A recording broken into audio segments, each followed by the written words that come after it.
This morning, we have the great pleasure of having Mr. Brett Pence, who is the Greater Minnesota Director of Minnesota Interfaith Power and Light. I actually know that, but I always get his title wrong. And he is getting to be, probably already is, a very important expert on the Inflation Reduction Act. And so he is here today to tell all of us, and then for us to tell all of our friends and neighbors about all the opportunities that people will have in the Inflation Reduction Act, not only, as Brett said in our statement here, for us, but also for our community and our planet. So it's a great pleasure to introduce Brett. Take it away, sir. What an introduction. Thank you, Sally. I was worried what my title was going to be coming out of Sally's mouth because I have many unofficial titles, let's just say, and Sally knows most of them. But thank you for that warm introduction. It's really great to be here at UCD, to see so many friends and faces in the audience. Thank you for having me. I do want to point out a couple things. One is I have a bunch of handouts over on the table over here. If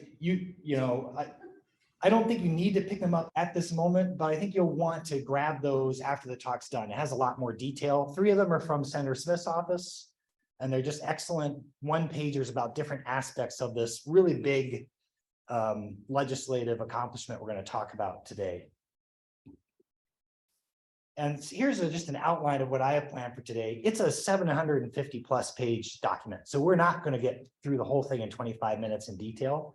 So what I'm planning to do is just give you a little bit of a primer about what it is, how it got there, what it's trying to do, and particularly in terms of climate change, and then focus on some different areas in there that I think are really important for our region. So that would be some of the individual benefits, incentives that are in that, and also the commercial incentives which now apply to nonprofits, which we try to work with. And this is critical for you because you have solar that's going to go on the roof of this building in the spring, and these benefits apply to you. So we're going to talk about those, and then finally just what it means, what's our role in all of this.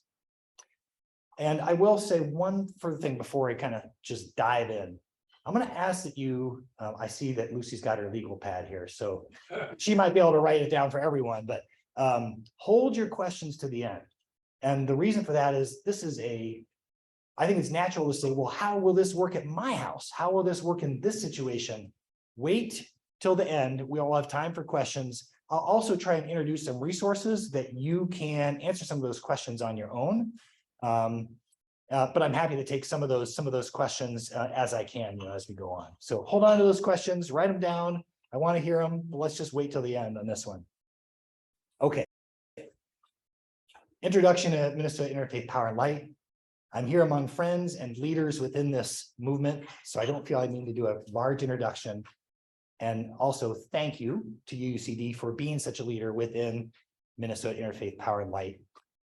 We are an organization that works across faith communities on the issue of climate change. We seek to bring the voice of faith into the larger climate justice movement.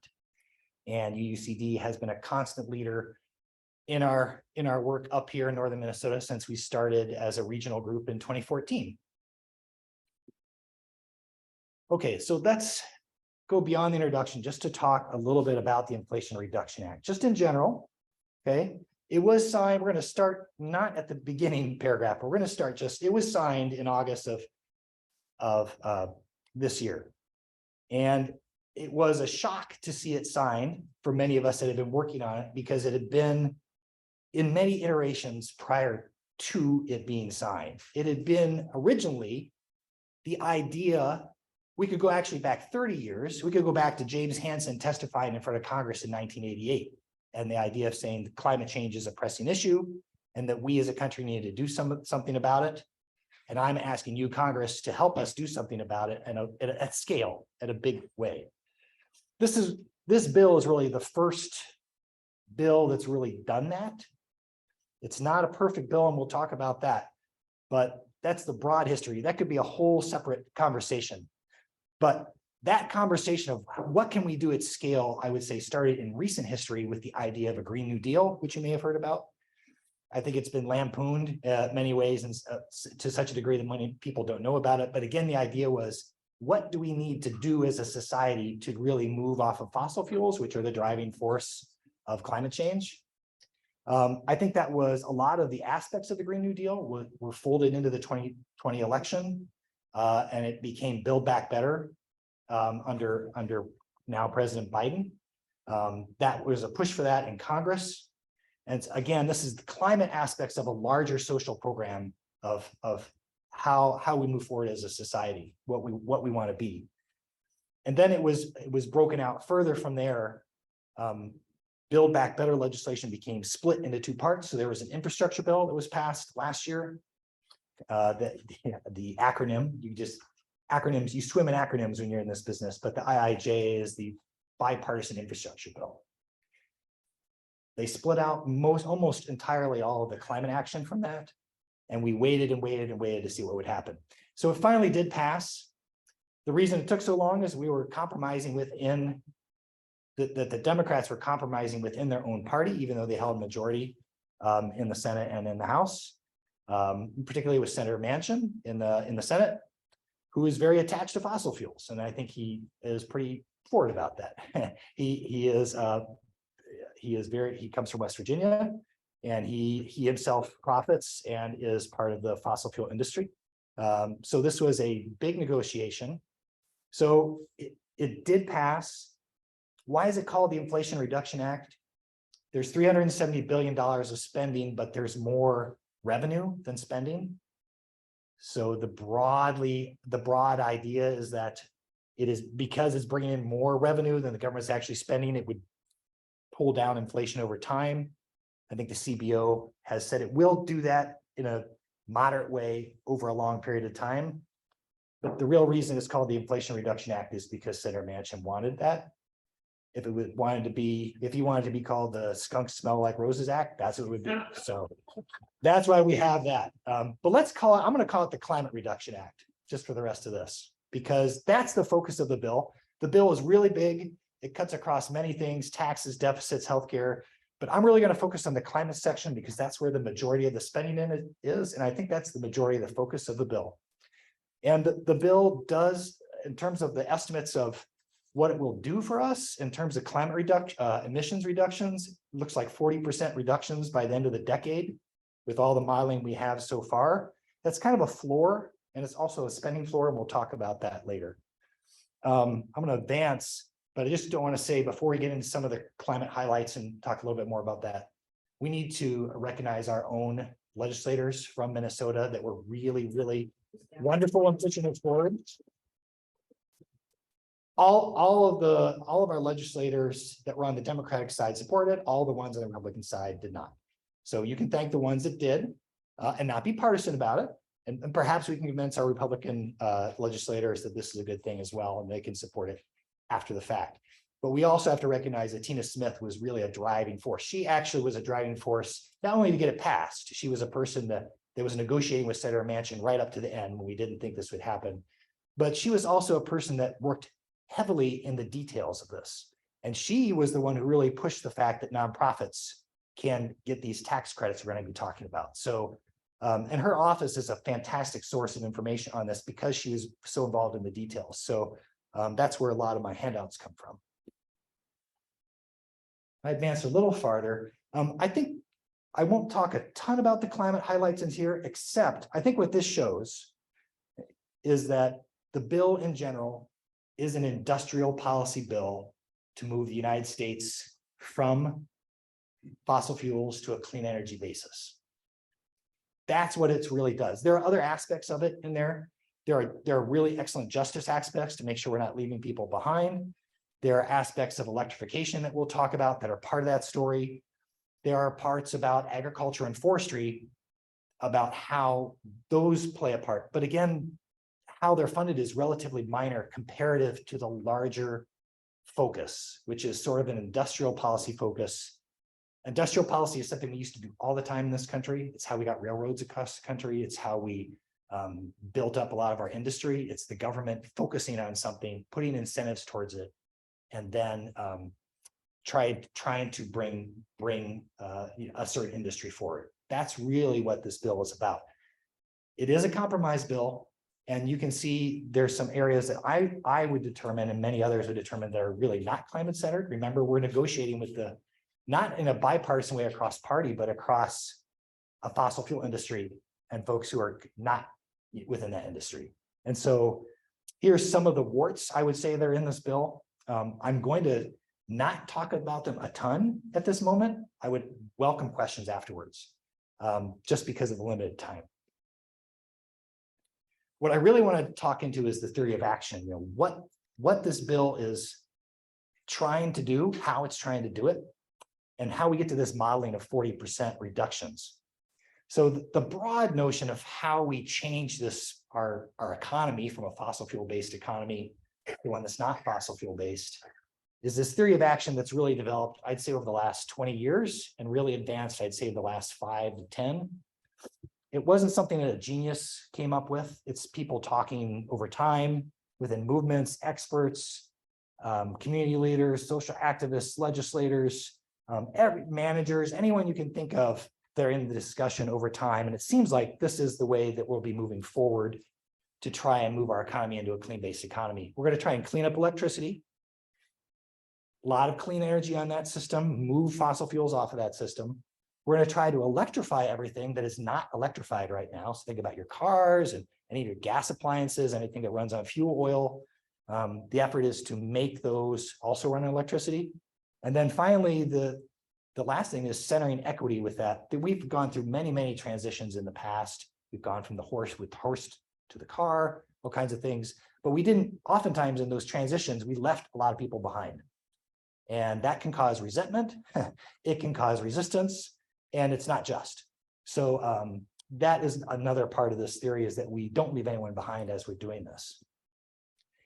This is just a great slide from a picture from Rewiring America, which is a resource I'll talk about at the end, which just shows where in your electrify what? Well, what do you mean? I use electricity in my home. Well, think about all the things in your home that aren't running electricity. And I think we in northern Minnesota understand this is better than most, because our furnace runs 10 months out of the year, right? And for many of us, our furnace is not an electric furnace.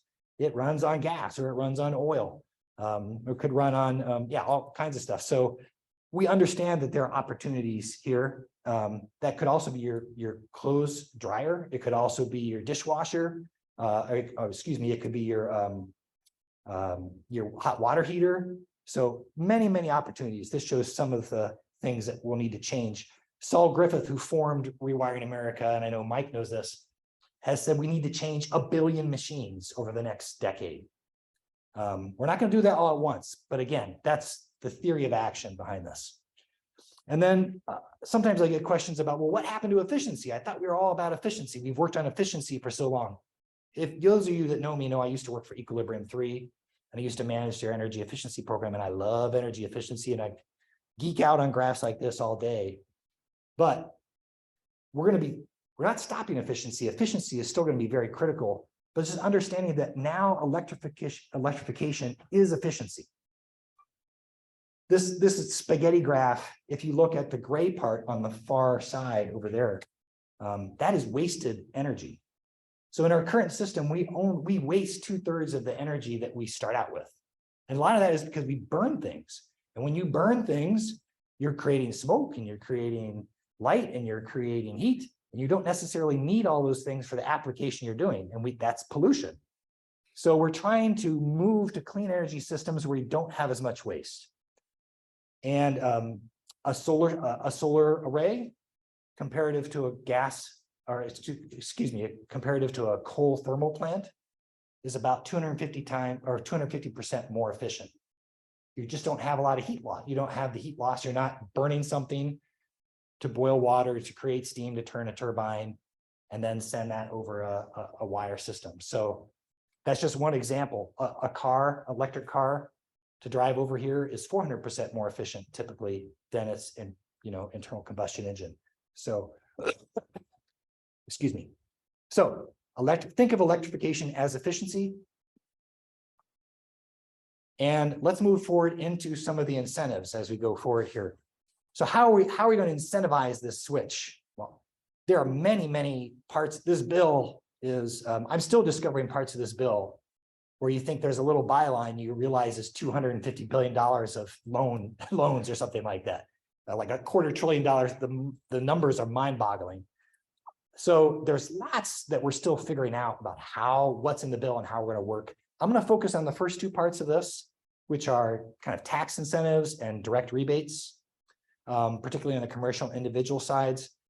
There are tons of grants, and especially on, if you look at community justice or social justice issues, there's a whole sheet over there about that. And I want people to dig into it. So there's a grant program for port cities. Hello, Duluth. There's a specific $3 billion grant for communities split by a highway. Hello, Duluth, right? If you're in Lincoln Park. So there are many of these that communities can grab onto and utilize those within their area of jurisdiction. There are loans. For instance, there's a greenhouse gas reduction program, which is really a green bank. That's establishing a national green bank or farming out loans to different states so that they can provide loans to individuals and commercial entities that want to take advantage of this revolution of electrification with low interest rates, right? Or no, maybe no interest rates in some cases. So all of that's going to shake out. I'm not going to talk about that so much. I'm going to focus on the top two with the knowledge that we don't really know exactly how this is going to roll out sometimes. Once you pass a bill, you have the language, you know the general direction you're moving, but then you have to have agencies that are actually distributing that funds, running that bill, figure out, well, what does that mean? If I term something as an energy community, how is that defined? Which districts is that going to apply to? So we have there's about 180 days from the bill passage for the federal agencies to kind of get their get their definitions together. So things are going to change in terms of how things are implemented. And I will try to let you know how much I don't know as well. Okay, so I'm going to dive into the commercial sector. And again, the reason I focus on this as much is because now nonprofits are available to make use of the credits on this. So most of these are tax credits that I'm going to focus on. So on the commercial side, there are tax credits. These are credits. If you have a tax liability to the federal government, these are credits where you can pull back that liability on a one-for-one basis, $1 to $1 basis. I'm going to focus on solar, kind of a solar credit, but really this is called the investment tax credit. Solar is a big part of it, but of course it extends to other technologies like wind, geothermal, batteries, other things. And formerly this tax credit, it had been there the last 10 years, but it usually was only in place for like 2 years at a time. And then we'd always be told, gotta get your solar in now because, next year it's going to go away. And I think this congregation knows that more than anyone because you've been through different iterations of trying to get solar on your roof. And you've heard these stories like, you got to do it now. Well, now we have a 10-year, these credits are a 10-year window. That means there's just certainty across the economy that you can plan around these credits and you can think, okay, I don't have to do this year. I can get my ducks in a row and 3 years from now, I can take advantage of that credit. I think that's one of the biggest things that occurred. The other thing that's big is it increased the credit back to 30%. It was 26% this year and expected to sunset down to 10 for commercial areas. And it provides these adder credits, and I'll get to that in a second, where it could be up to 70% off in terms of the amount of money you get back as a tax credit. And the final thing that's so critical about these kind of credits for this audience, and I think for our society, is that they now apply to nonprofits. You might say, how does that work? Nonprofits don't pay tax. That's the point. I mean, this church, as it looked at putting solar on its roof, had to contend with the fact that solar was 30% more expensive for this congregation than it would be for a business to put it on their roof because you didn't pay taxes. So Senator Smith deserves a lot of credit for this. She kept pressing this issue. So basically, even though it's called a tax credit, nonprofits will basically file their taxes, even though they don't pay any, and they'll put in a request for a credit back, and the federal government will send cash back for that. So it is acting a bit like a rebate. Instead, it's really functioning as a rebate for nonprofits. You would get the cash equivalent of what that credit would be if you were paying taxes and had tax liability. So that is really fantastic. And just think about who are the, I always think of the Sesame Street, who are the people in your neighborhood? Who are the nonprofits in your neighborhood, right? Your schools, right? Your hospitals, city government, county government, municipally owned utilities, rural co-ops, on and on and on down the list. Think about all, and of course, faith communities, which we love to hold up. All of those, anyone who is a nonprofit can now take advantage of these credits. So that is just a fantastic shift. And there are EV incentives on the commercial side. There's you see the numbers there. I think the big thing to know is they don't have all the mandates and rules on the commercial side that they do on the individual side, and we'll get to that. But just as a knowledge, if you're, for instance, if a church wanted to buy an electric minivan, they would have a lot more opportunities and vehicles to choose from than an individual would. This is just another excellent slide about all of that, about everything I talked about commercial tax credits. These credits eventually they're called the investment tax credit. It eventually becomes a clean energy tax credit and is sort of technology neutral. It's just trying to get clean energy across the line. So it's not just solar, it's all other things. Another thing that's maybe critical to talk about is that it does, for the first time, really bring batteries into this discussion. It is kind of ridiculous that we don't incentivize the storage of energy. We just treat it as something that you just have to, that has to be there at the right time whenever you need it. And you can't store it. Like, that would be ridiculous. You were trying to take a shower and you're just like, water's on, I got to take a shower now. You know, we store it and then we use it when we want to do it. So it's fantastic that we're doing that. The other things are these adders. So I mentioned this 30% floor of credit tax credits. You can add on to that if you are in different parts of the country, different parts of your state, of your region, that apply to these adders. So the adders are domestic production, meaning you're using domestic products in your installation. That's a 10% adder. There's another 10% adder if you're in an energy community, and we'll talk about what that is. And then there's a 10% adder if you're in a low income census district that's low income, or if you're in that district and you're directly serving a low income population.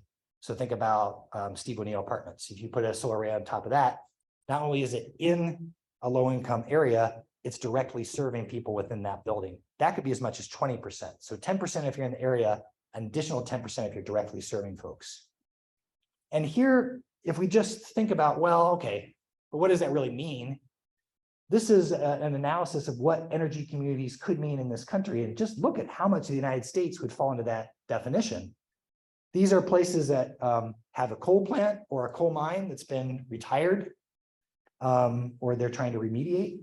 This is a place where they're brownfields, and think about how much of northern Minnesota, and in particular Duluth, is brownfield. It is because of our industrial past, because of our history. Much of Duluth is on a brownfield. If you didn't know that, there are EPA, sites real close by. If you're a cross country skier like I am, you ski across them often. If you're at some of the trails that we have around here, and Whole Foods Co-op on the west side is actually built on a brownfield. So many of our sites are built on remediated brownfields. So look how much can apply. Northern Minnesota is really going to be ground zero for a lot of these additional credits. So it could be that your solar array on this building, when it goes through in the spring, will not be eligible for 30% cash back from the federal government. It could be 50%. You could have a domestic adder, and we could be eligible in terms of the energy communities credit. This is where these definitions really become important. If a brownfield is a qualifier, what does that mean? How close do you have to be to the brownfield? What if is it a whole community? Do you have to be on top of it? These are the kind of things that are being worked out, by the federal government. Okay, how am I doing on time here? Pretty good. Individual benefits.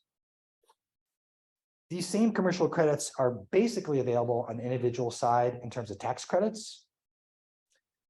They're really focused just on solar, wind, geothermal, batteries, also biomass, because in our region, heating with wood is kind of an important thing for us. We have so much thermal load.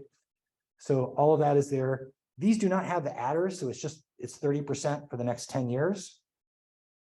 And this starts in January 1st of 2023 for the most part. There are also lots of benefits for electrification. So we talked about how electrification is efficiency by using the modern technologies that are available. So we had a tax credit for energy efficiency, but you could only use it once in your lifetime, and it was really minimal. Now that's 30%. You can use it every year. So you can year after year, you can come back after projects.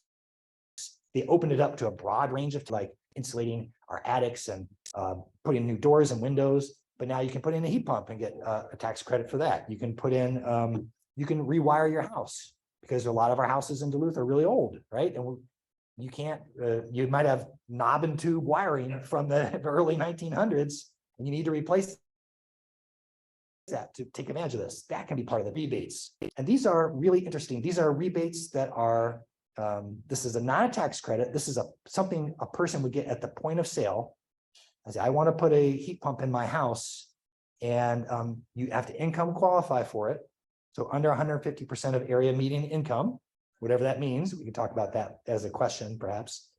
But if you're in a moderate part of that, 150 to 75% of that income, you get half, basically half off of that heat pump at the point of sale. If you are under 75% of that area income, you could get 100% off at the point of sale. So this is transformative. The thing that has kept a lot of people who just don't make enough money out of the transition to a clean economy is that they don't have the capital up front to do this, and they can't get a loan. If you can get money off at the point of sale, it's a fantastic boon. So this is going to be great. It is not going to come till autumn of 2023, I believe, because this one is going to be administered by the individual states. The federal government will pass out the money to the states. The states will administer the rebate program. We are fortunate in Minnesota. We have an excellent Department of Commerce that has a division of energy resources that has distributed refunds in the past and has staff that are chomping at the bit to get to this. So unlike other states that don't have that resource, we do. So I think probably by autumn of 2023, we'll start to see those rebates come into effect. And then there are lots of EV incentives. I could spend the rest of the time on the EV incentives because they are so complex. Let me just say this. We did not think EV incentives would be in this at all because Senator Manchin just said he didn't believe in it and didn't want it in there. So the fact that it got in was great. There are tons of mandates on it. So one, you have to income qualify for tax credits, which is not usual. So you have to be under a certain income. I think it's 300,000 for your joint filer. And then the vehicle has to be under a certain price. If you're not, those Teslas that are $100,000, you're not going to get the tax credit on it, which makes sense. Those folks probably don't need that extra money to buy that really super expensive Tesla. But now there are domestic production requirements. So it has to be assembled here in the United States or in or Mexico or Canada, like under the former NAFTA group. And the batteries have to be manufactured here, and those batteries also have to be produced here. Not everything all at once, but over time, that will eventually become more and more and more. So these ramp up over time. So it's going to be difficult at first for a lot of people to find exactly what they want. And the fact, of course, it's hard to even get an EV right now because there's such a high demand. So there's a lot to be said on the EV tax credits. I think I'm just going to leave it at that.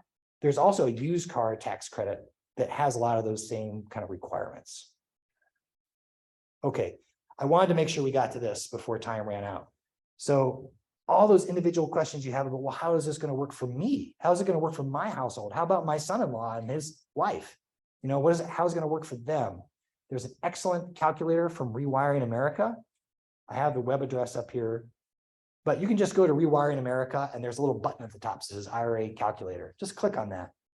And then you type in your information about where you live, what is your income, how many people in your family, and how do you file?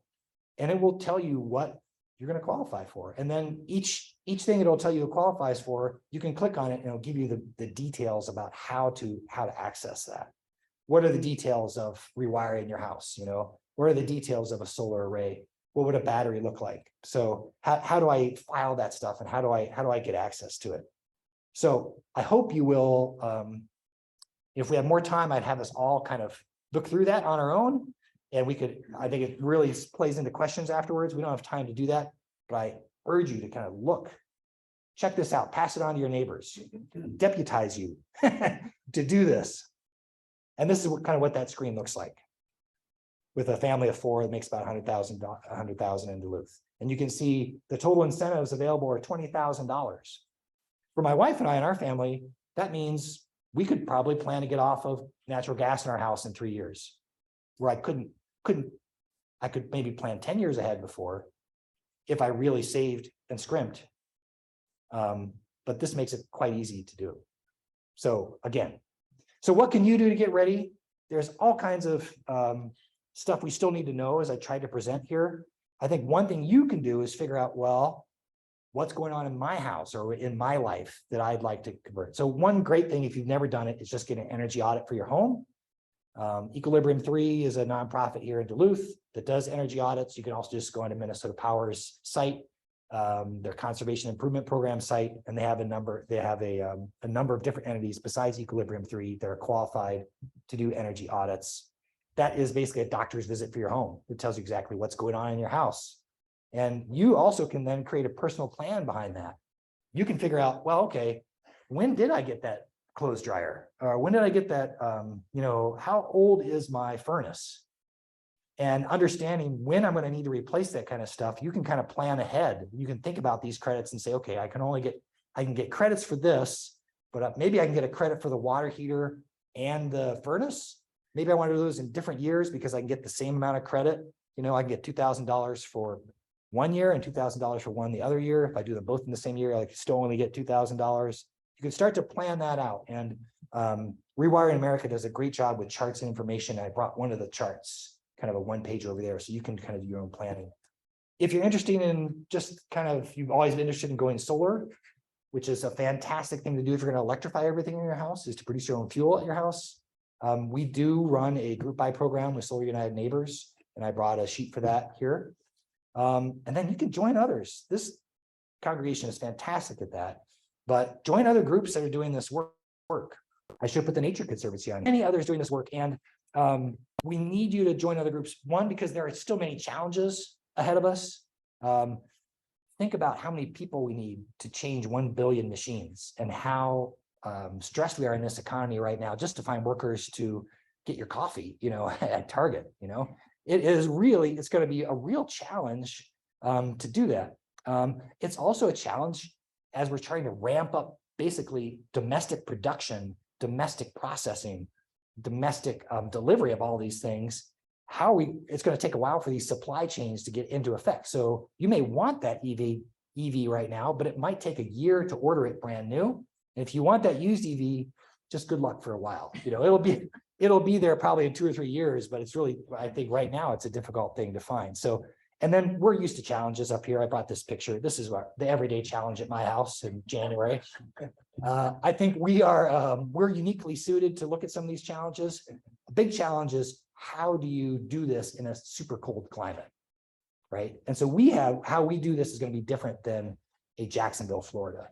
And we're going to have a lot to teach the rest of the country as we go through this. We have a lot of innovative people in this community. I know we can do it.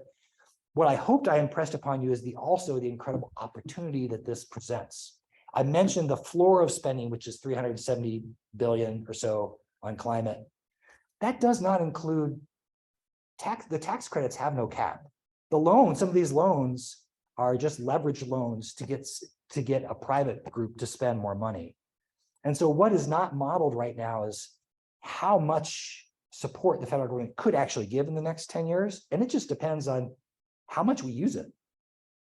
And so this is a bill where it's great in law, but if we don't use it, if we and our neighbors and our communities don't take advantage of it, then we won't maximize its utility, right? And we won't maximize those emissions. So I've seen some studies right now that estimate it could be as much as even as high as 2 trillion. I didn't put that number down, but that's how much government support in the next decade could come through this bill. And we really need it. The IPCC shows we need to really cut our emissions by 50%. Remember, this bill at its foundational level is only 40%. So the way we get to doing more is that more people use the incentives in this bill, more communities, more nonprofits, your city, your state. So we need everyone to really buy into kind of this transformation that is now funded in many ways. And so again, I deputize you all. You now may go out and talk to people about this, look up the information for yourself, pass it along, and think about the last question here. Just think about, what can this do for my community? What can it do for my neighborhood? What can it do for the Northland? You know, so to me, one of the big things is to just get these incentives, make them known to people, make sure they go to the people that really need them and the communities that have been waiting for them for so long. And I think northern Minnesota is one of those places that has really been waiting for them. So I'll end it there and just thank you, and hope we get to questions. Thank you.